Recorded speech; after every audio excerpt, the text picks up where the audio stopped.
Case book చేసినోని నేను ఏమనాలో నాకు అర్థమైతలేదు. ఇక వాళ్ళే అర్థం చేసుకోవాలి. హరీష్ రావు గారి మీద కేసు బుక్ చేస్తారు. మీరు ప్రశ్నిస్తే మీరు ఇచ్చే 6 గ్యారెంటీలు ఎందుకు ఇయ్యలేదు అని హరీష్ రావు గారు గట్టిగా అడుగుతున్నారు.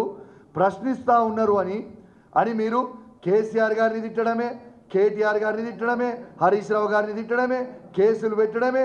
కానీ ఒక్కటి గుర్తుపెట్టుకోండి రేవంత్ రెడ్డి గారు, మీ కేసులకి మీ ఆవాకులకి చెవాకులకి ఈడ ఎవ్వడు భయపడేటోడు లేడు అనేది ఖచ్చితంగా మీరు గుర్తుపెట్టుకోవాలని చెప్పి తెలియజేస్తూ ఉన్నాను. ఇలా రేవంత్ రెడ్డి గారు చేసిన పాపాలకి ఇలా భూకంపం వస్తుంది తెలంగాణలో.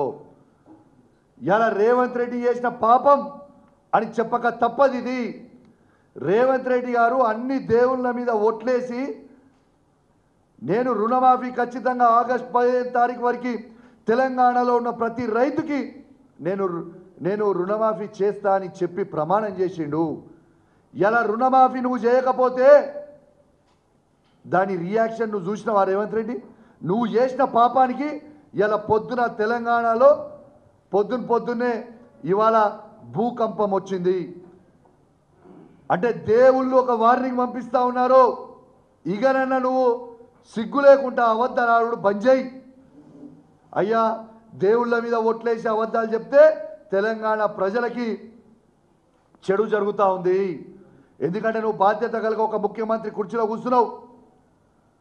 అన్ని ప్రమాణాలు మొండ కూడా చేసి ఉత్సవాల లేదో 2000 కోట్లు చేసి మళ్ళీ మొత్తం రుణమాఫీ అయిపోయిందను. ఇలా దేవుడే పైనుంచి నీకు సిగ్నల్ పంపించిండు. నువ్వు నా మీద ఒట్లేసి అబద్ధాలు చెప్తా ఉన్నావు, బిడ్డ జాగ్రత్తగా ఉండు అనే ఇవాళ భూకంపం తెప్పించిండు తెలంగాణలో. ఇది వాస్తవం కాదా? ఈ పాపం మొత్తం రేవంత్ రెడ్డిదే. రేవంత్ రెడ్డి చేసిన పాపమే ఇది.